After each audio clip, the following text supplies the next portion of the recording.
Hi, magandang gabi po sa inyong lahat for our third reading for the day today. Tingnan naman po natin kung ano po ang makikita natin sa third reading of the day today. Yan, buksan lang muna po natin ang ating kandila para makita po natin kung ano po ang makikita po natin sa third reading of the day today. Yan. Okay. Yan, bukas na po ang kandila. Hindi na po natin yan makakalimutan. Lagi po natin nakakalimutan kasi magbukas ng kandila. So, tingnan po natin kung ano po ang makikita natin ngayon dito sa ating cards, no? Dito po sa ating tarot cards, no? Ngayon ko na lang po ulit ito magagamit, no? Sasamahan po natin siya ng telepathy oracle cards, no? Tingnan po natin kung ano po ang makikita natin sa third reading of the day using this tarot card, no? Pipili po tayo ng 10 dito at 10 din po sa ating telepathy oracle cards.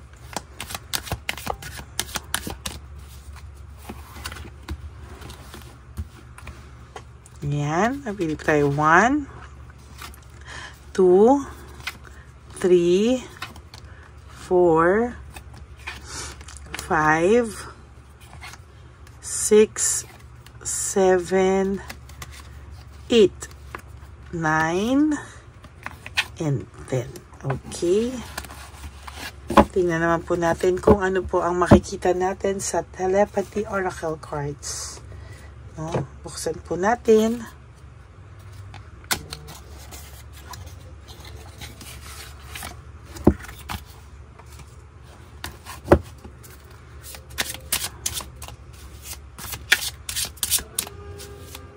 Yan. Pipili po tayo dito ng 10 po para po yan po ay ating sasanib pwersa dito sa isang barahan natin ng tarot cards. Yan.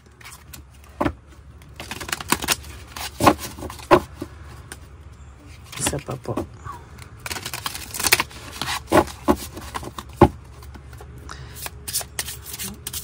Ito po ay pinamana sa akin at talagang importante po sa kanya itong barahang to, pero siya po ay binigay niya po sa akin ito, no?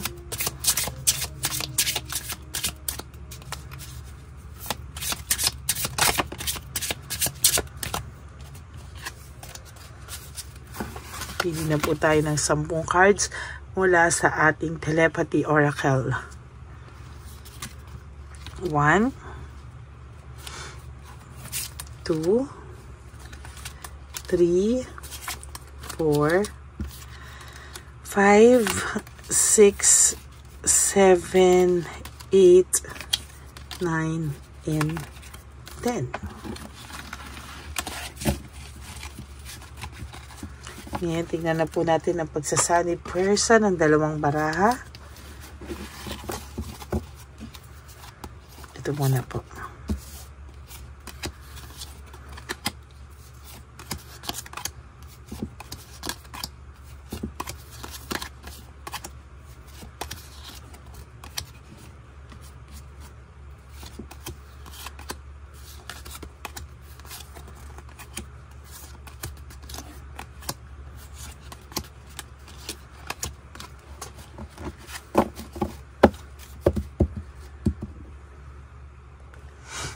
Okay. Leaving behind, walking away. Ang tao pong ito ay iniwanan ka, umalis po sa'yo, at somehow sa paglayo niya pong ito, hindi niya po na-realize nung una yung bigat ng ginawa niya po sa'yo, no? Pero ngayon po, sa nakikita ko po, no, para pong itong mabigat po yung energy niya sa unang basa ko pa lang po, no? Sa ngayon po ay talagang iniisip niya na sana hindi ka na lang po niya iniwanan. Sana po ay hindi ka na lang daw niya iniwan, hindi ka po niya hiniwalayan, no? At sana daw ay masaya pa kayo ngayon, no? Sa nakikita ko po ay gusto niya po na sana, no, kung hindi ka daw niya iniwanan ay hanggang ngayon ay pa rin kayo or link kayo sa isa't isa, na may connection po kayo sa isa't isa, at yung bond of love nyo po ay grows stronger over time. Yung naging solid kayo along the way, na lahat po ng problema nyo, lahat ng pagmamahalan nyo ay naging matibay kung sana daw po ay hindi kanya iniwanan. Hindi kanya sana daw pinagpalit, hindi ka daw niya sana iniwan, at hindi daw sana siya nakipaghiwalay sa'yo. Lahat po ay pinagsisisihan niya po ito, no?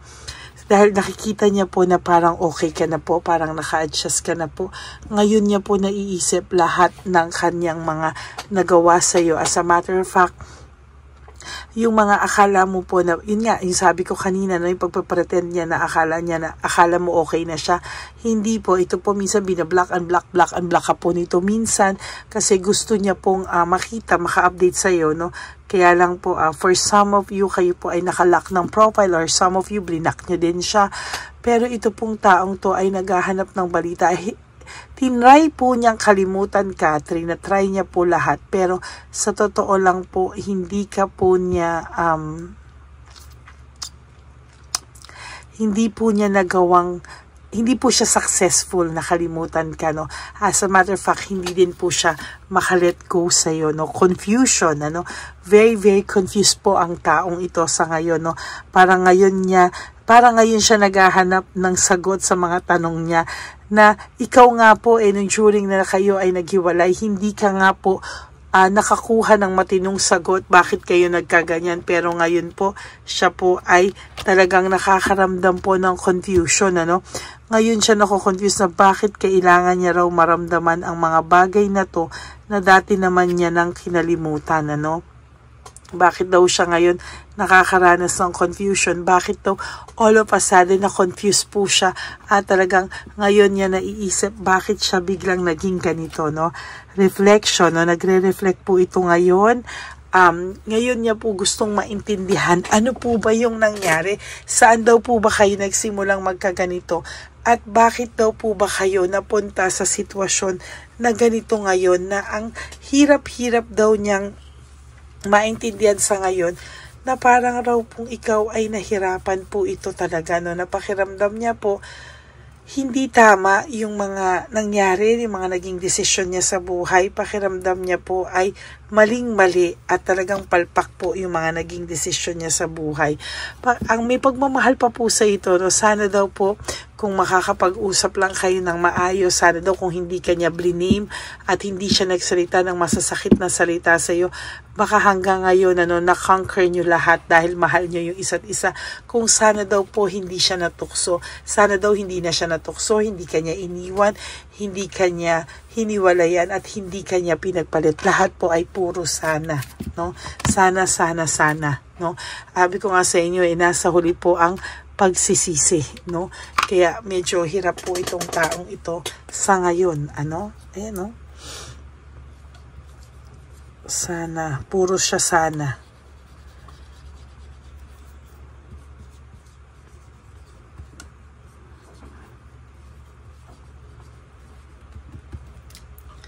Sana di kanya iniwan.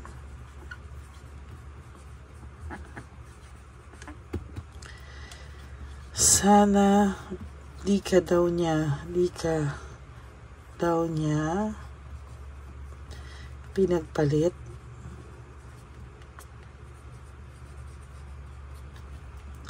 Sana di kanya niloko. Sana di kayo naghiwalay.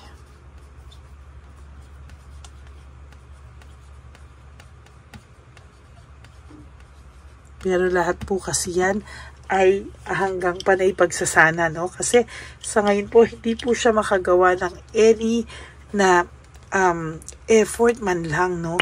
Para itong sana na to ay baka po masave niya pa po, no? Kasi para siyang puro sana, na ang hirap-hirap niya pong i-conquer lahat yan, ano? Kasi ngayon para siya sana, no? Naging greedy daw po kasi siya, no? Naging makasarili siya. naging self-centered siya at talagang hirap na hirap po siya, no? Talaga pong hindi niya po kinonsider yung sitwasyon carefully, naging padalos-dalos daw po siya at talagang hirap na po siya talagang aminin ang lahat, no? Via, no? Allure and impulsive, parehong-pareho po yan, ano? Hindi niya kinonsider yung mga sitwasyon carefully. Talaga po siya ay nagmadali, walang pakialam, sugod ng sugod. Kaya ngayon po yan, panay siya sana, hindi niya po tiningnan yung consequences. Hindi niya po ni-recognize kung ito ba ay tama, kung ito ba ay mapapapunta sa mabuti itong sitwasyon nyo, no? Lahat po yan ay panay impulsiveness, no? Hindi niya po isipan, kaya ngayon po siya po ay may self-pity, no? Ngayon niya po naisip yung kawalan mo, ngayon niya po naisip yung loss, grief, no? Ngayon niya po lahat yan naiisip, no? At as a matter of fact, hindi niya po alam kung ano po ang gagawin niya. Ay, naku. Ayan, no? Talagang sa nakikita ko po ay nahihirapan na po siya at hindi niya po alam kung ano po yung gagawin niya. Ngayon po siya nakakaramdam ng self-pity. Ngayon po siya nakakaramdam ng total hirap na hirap po siya, no? As a matter of fact, hindi niya po alam ang gagawin niya sa ngayon, no? Nakakaramdam po siya ng sobrang pagkabagabag. Sabi ko nga po sa'yo kanina, kung akala mo ito ay masaya na, kung akala mo ito ay okay, no? Hindi po siya okay, hindi po siya, hirap po siya. As a matter of fact, hindi niya po alam kung ano ang gagawin niya, no? Ang tao pong ito ay nakakaramdam ng matinding awa sa sitwasyon, no? Sana daw ay hindi siya naging padalos-dalos, no? Gusto niya pong i-rekindle yung relationship, no? Yung spark, yung magical moments nung kayo ay nagsisimula pa lang. Gusto niya pong kalimutan lahat ng mga hindi magagandang nangyari sa inyo. Gusto niya i-rekindle yung inyong magandang samahan. Pero po kung hindi siya magsusorry sa'yo, parang ang hirap naman pong i-rekindle to, no? At parang gusto niya ganun na lang, no? Parang hindi naman po ganun kadaling magpatawad sa isang taong hindi naman po humihingi ng kapatawaran, ano? Para naman pong paano naman po yun, no? Kung may excess pride ka, no? Talaga ngayon po siya pinapunish, ngayon po siya nakakaramdam ng panghihinayang, pero parang ang hirap naman patawarin at i-rekindle yung isang samahan na hindi naman po ikaw pinahalagahan or hindi ka naman po niya kayang ipagpalit dun sa pride niya, no, at ego niya po, no? There is this maze, para po siyang naliligaw. Hindi niya po alam paano lalabas dun sa maze. Para po siyang naliligaw ngayon na parang hindi niya po alam, no, lost na lost po ito. At pakiramdam niya po ay parang nadala po siya sa pagiging greedy niya, no, yung power na parang feeling niya na ay mahal naman ako nito, so hindi ako kayang tiisin ng taong ito, no? Nagkamali po siya at yan po ang nangyari, no? Ngayon po siya na-enlighten sa mga sitwasyon at ngayon po siya hirap na hirap, no? As a matter of fact, hindi niya po alam ang gagawin niya. There is this loss of balance, disorganized, and overwhelmed po siya talaga sa mga nangyayari, no? Nasira po yung mga discarding nito, and ngayon po siya nakakaramdam na parang siya ay disorganized, no? Talagang ang dami po nitong panghihinayang, no? Kung isa raw po ay magiging open lang, no, na pag-usapan itong mga ganitong klase na pride, no, kailangan niya lang i-open sa'yo. Lahat-lahat ang kailangan mo lang naman po sa kanya is 100% honesty, no? Yun lang naman po, no? At itong taong to, kung talagang lalapit sa ito at magsusorry, mapapatawad mo po to, Kaya lang sa ngayon, hindi niya po maibigay yung kanyang intensyon, oh. Parang talagang confused po siya. Alam niya po na hindi tama, no? Oh, shoot. Nag-ano po ito, oh. Parang ngayon po niya nararamdaman na talagang confusion. Doon pa talaga. parang hindi niya po alam kung ano po ang kanyang gagawin, ano. As a matter of fact, ang taong ito ay nakakaramdam ng matinding dagok, no, sa kanyang buhay sa ngayon. At hindi niya po alam kung ano po ang gagawin niya kasi nahihirapan po siya, no. Parang ang pakiramdam niya po is somehow ay gulong-gulo po siya sa mundong kinakagalawan niya ngayon, no.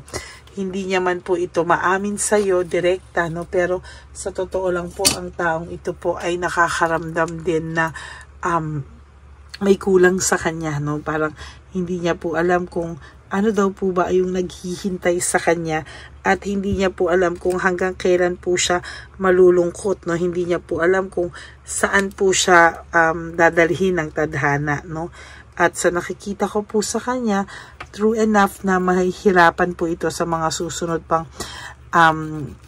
araw sa buhay niya, no. Ito pong taong ito kasi ay talagang puno-puno po siya ng pride, ego, at talagang sa pride and ego na yan, minsan nakakalungkot kasi mas nangingibabaw pa po, no, kesa po sa dapat na pagmamahal na meron siya para sa iyo, no. Itong taong po ito ay talagang hindi titigil, no, hanggang hindi ka po niya nakukuha. Pero ang masakit lang purot ay talagang kailangan niya po itong tanggapin, ano.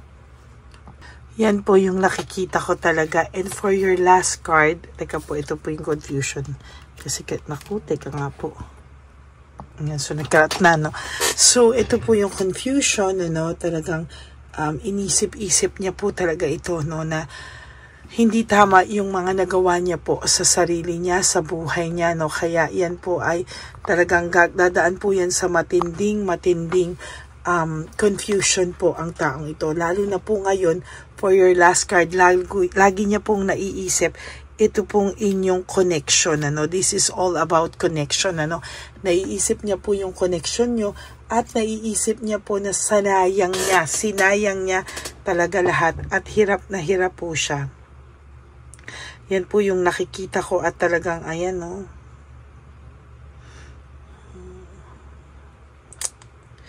Ay, salamat po. Naramdaman niya din yung confusion, yung sakit, yung pagsisisi, no.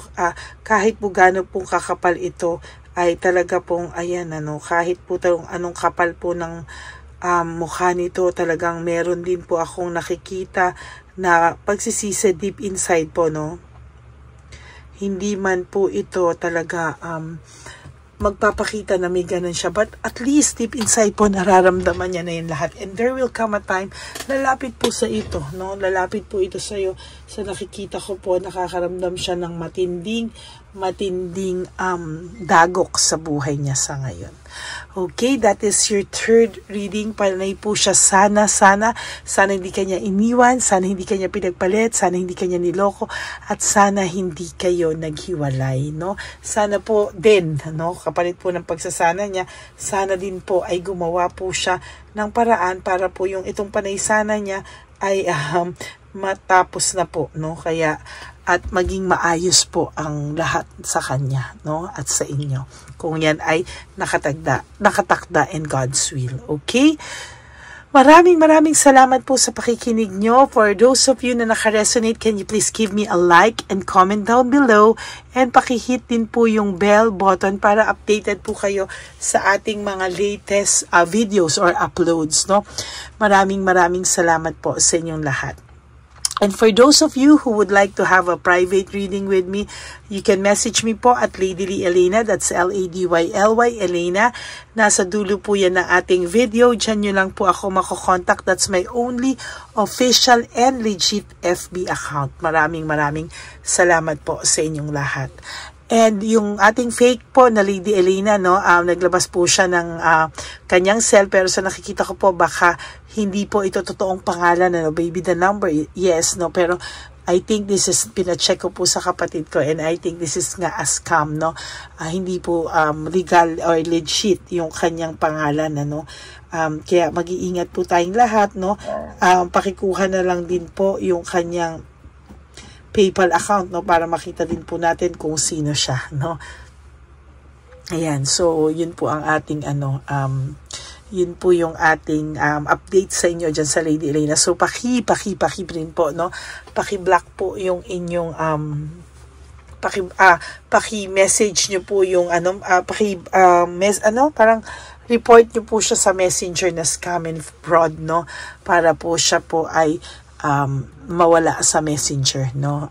I think blinak niya po ako sa Lady Elena, no? So hindi ko po siya makikita, pero may mga ibang accounts po ako ng mga kaibigan ko at na-check ko po siya, no? Kaya inuuto-uto po siya ng mga kaibigan ko, kaya hanggang sa malaman niya na tayo rin po yung talagang tinitingnan lang po natin kung ano yung PayPal account niya at kung ano po ang kanyang name and number, no? So yan po, no? At mag-ingat po kayo, ha, kahit po maging paulit-ulit ako, talagang babalaan ko po kayo para kayo po ay aking ma-save sa kanya.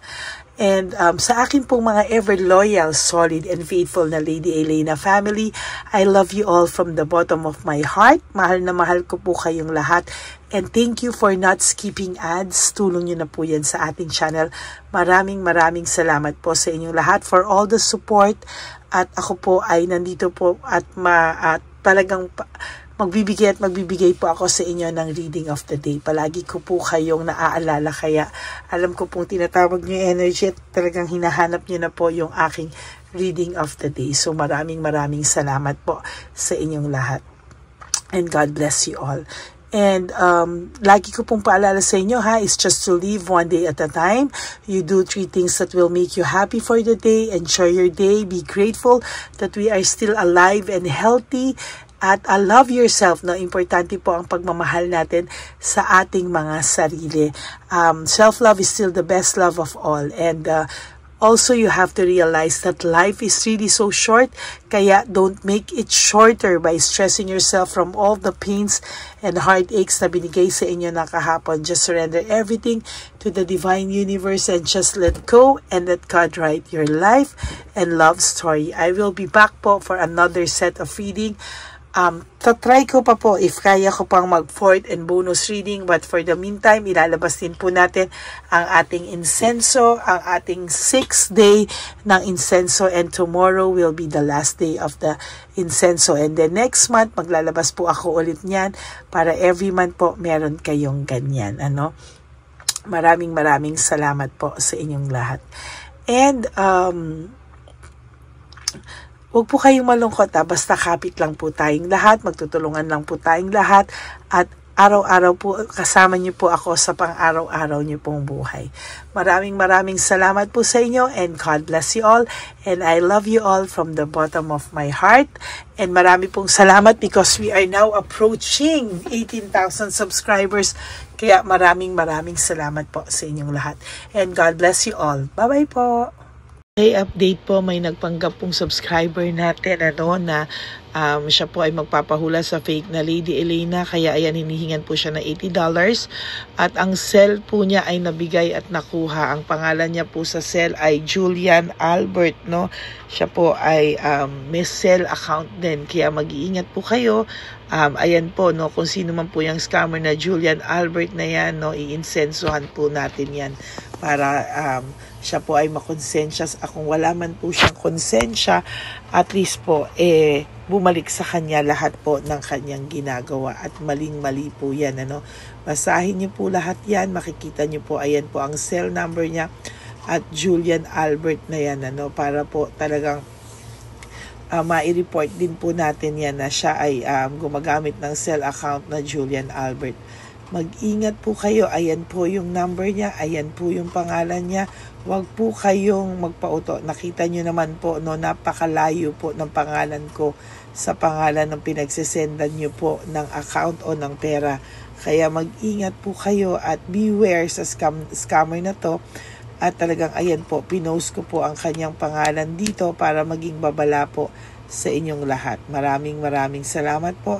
At mag-ingat po kayo, pakireport po ang page na yan, ang messenger niya na Lady Elena. Maraming salamat po, and God bless you all. Ayan, sa susunod po makikita niyo yung account niya na i-report niyo. Salamat po na marami. Magandang gabi po ulit sa inyong lahat. Ako po ay muling nagpapaalala sa inyo na mayroon pong lumalabas sa FB at Messenger account na fake account po no, nang hihingi po ng $25 through PayPal at hindi po yan totoo. Huwag po kayong maniwala dyan. At pag sinabi mo po na gusto ko pong marinig ang boses nyo, or makita kayo, ang sasabihin po ay magbibigay kami ng link, buksan mo yan, at pagkatapos ay makikita mo ako. Huwag po kayong maniniwala dahil yan po ay hindi totoo. Yan po ay isang malaking scam na pag binuksan nyo po ay mahahack po lahat-lahat sa inyo. Mahahack po ang inyong mga personal details. Lahat ay mahahack. Ako po ay nalulungkot na ito po ay nangyari, ngunit sa talagang may mga tao pong masasama at may mga tao po talagang hindi makatiis na hindi gumawa ng masama sa ibang tao. Pero maging aware po sana kayo, tulungan niyo po ako, i-report po natin yung fake na yan at sa FB para siya po ay mawala na. At wala na po siyang mabiktima pa, no? Nandyan po lahat ng details at maraming salamat po sa inyong lahat. Maraming salamat po sa inyong lahat at mag-iingat po kayo.